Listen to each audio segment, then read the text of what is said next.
Hello, ni hao, konnichiwa. So here's my weekly report on what I'm doing with music. So at the moment I'm building up my repertoire. I've got 6 songs, all original songs, and working on a 7th.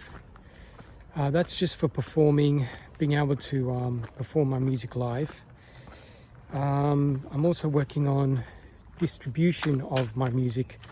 I had a few songs on an old distribution platform that put the songs up on Spotify, but I've changed it, and so that there's been a bit of time taken with that. I might do another video about that later.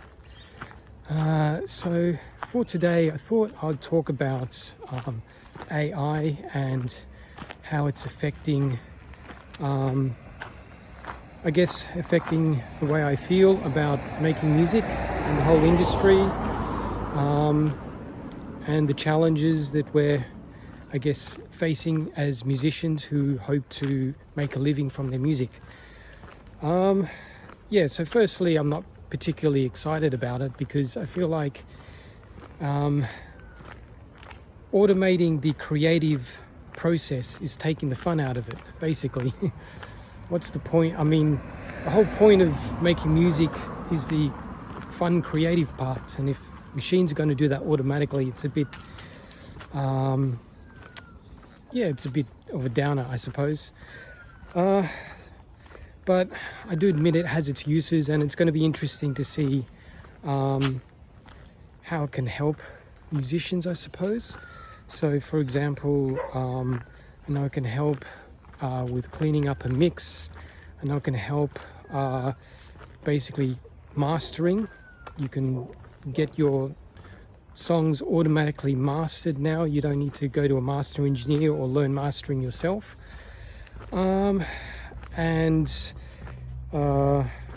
There's also, AI uses with creating vocals. You don't need to go to a singer now. You can use software to create the singers. So that might be interesting to use creatively, I suppose. I've hired some singers over the platform Fiverr, and I quite enjoyed working with singers because they have their own unique sound. So if it just gets automated, and then you can just choose any famous singer that you like to get that sound, like, I don't know, Britney Spears or Whitney Houston, then I don't know, it seems too easy for some reason. Anyway, I've enjoyed working with singers, and Fiverr's made it affordable, so but I suppose if you're wanting to put in a background choir, that's very useful. There's already a lot of MIDI software that can do that anyway, so it is going to help production value, I admit that. When using AI to do your mixes and your masters, if you already know what kind of style you want, you know what taste you want, and you know how to do it, I don't see the point, really. I mean, mixing and mastering really is just using EQ, compression, and maybe some delay and reverb, and half the fun is dialing it into taste rather than letting machine kind of try and automate that for you. Anyway, the younger generation is going to see things differently. So I think there will be an interesting creative uses of AI. I've seen that with video. I've seen the sort of things that AI video artists can create are quite exciting and unique and interesting. It has its own kind of style to it. So maybe that'll be the same with music as well. Be interesting to see what the future holds. I think another thing is that one thing AI cannot create is the real live performance given by humans. And I think that's only going to drive up the demand for live performance by humans. So just going to concerts, is going to, you can't replace that. You can't replace that human connection with the living artists. So that's one reason why I'm trying to build up my repertoire so I can perform if I need to.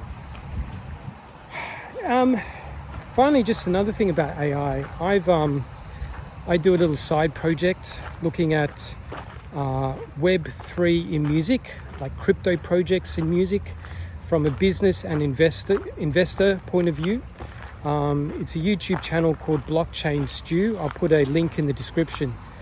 And so I've seen some things from the business side. I've seen some companies that are working with crypto projects to create AI artists, both in a musical sense and a legal sense. So giving these AI artists legal rights as if they're a human, so that they can reap the royalties and the profits. So it's interesting. I've found out there are ways that retail investors can invest, but it seems very speculative at the moment, and it's very unproven. So it'll be interesting to see what they hold in the future. It's a little bit insidious as well, kind of trying to... The way one project described their AI artists was trying to defend their rights in a legal sense to make music. But the AI is not a real person, and the music that they're using, they're using the music from real artists, from the data that they've collected, and it seems to be this disconnect that you're kind of using the music that real artists have made, and now you're trying to defend AI rights over the livelihoods of real artists. So there seems to be a disconnect there. I didn't really want to invest in that specifically. I have invested in a few crypto music projects, but very, very small amounts because it's very speculative at the moment. So anyway, that's my 2 cents on AI in the music industry. I'll also put a link to an interesting report done by the Australian Performing Rights Organisation. They made quite a substantial report looking at AI, how it's going to affect many artists and the whole industry. So if you're interested in the music industry, and especially if you're Australian, it's definitely a good read. So I'll put that in the link. Anyway, that's my report for this week, and I'll see you next week. Goodbye.